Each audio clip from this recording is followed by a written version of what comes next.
Imagination is a kind of constant movement in us. When we walk around or when we're doing things, we may not even see what's right in front of us. And sometimes we don't hear what's right in front of us because of this imagination, this cloud of imagination in us. Your eyes are open, but you don't see what is right in front of you. Certainly, you don't see details because this vague, this veil, this obfuscation of thought is circulating, and it's almost like it is a form of dreaming. We are dreaming while we're awake. The mind is dreaming. We're in imagination, and it's not just dreaming. We're imagining the day. We're imagining something we need to be worried about that's going to happen.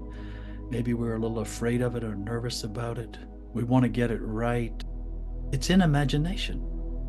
It's not actually happening now. It's not right in front of us. It has nothing to do with what's happening right now, right in front of us. But instead of seeing what's right in front of us, we are in this imagination.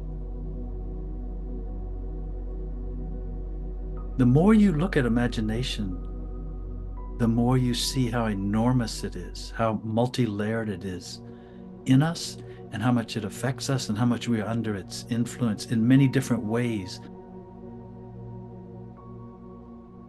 People can, when they meditate, for example, they can stop and they can see the thoughts turning inside. But most people never realize that the whole feeling they have about themselves as a sense of I, as a person, is also, it's based on imagination. It is a projection. It's an apparition.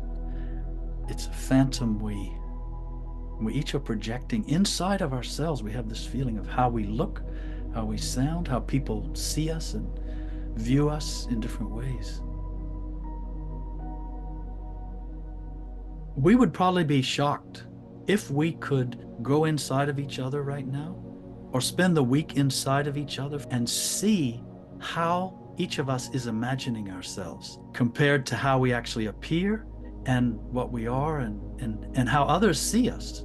We imagine others as seeing us the way we imagine ourselves, and it's not true.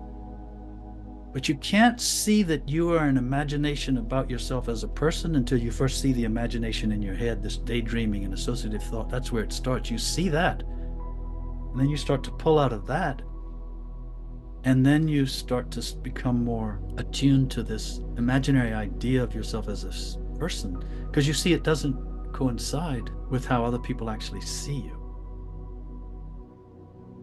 One of the values of seeing this imaginary feeling of I more vividly, seeing this illusion more clearly, seeing that it is an illusion, is that this is where most people's problems come from. Most so-called problems are related to this imaginary idea we have of ourselves. So if you can transcend your imaginary picture of yourself, pull out of it, distill out of it, a lot of problems will go away.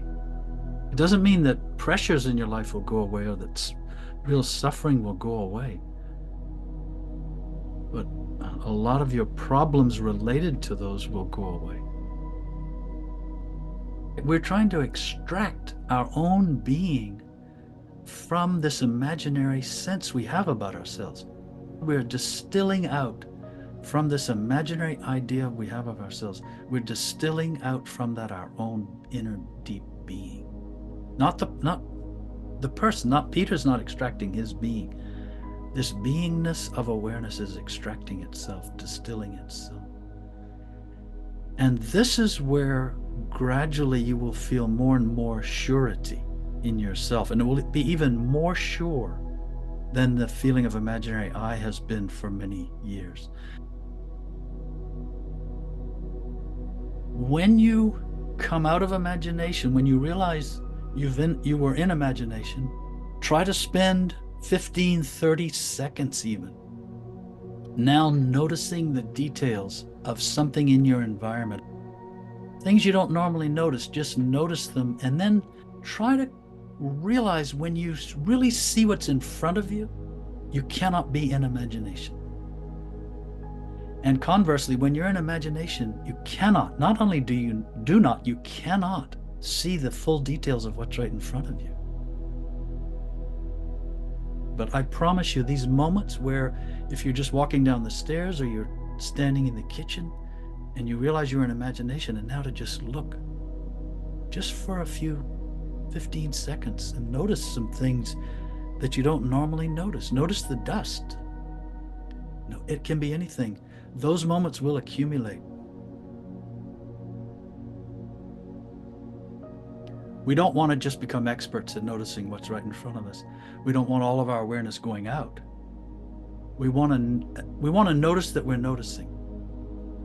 We want to be aware that we're being aware of things. That's when our being starts to blossom, and there's self-recognition with a big S, self-realization, awareness. So that's the real meaning of self-awareness. Awareness, aware as itself, while it's being aware of things.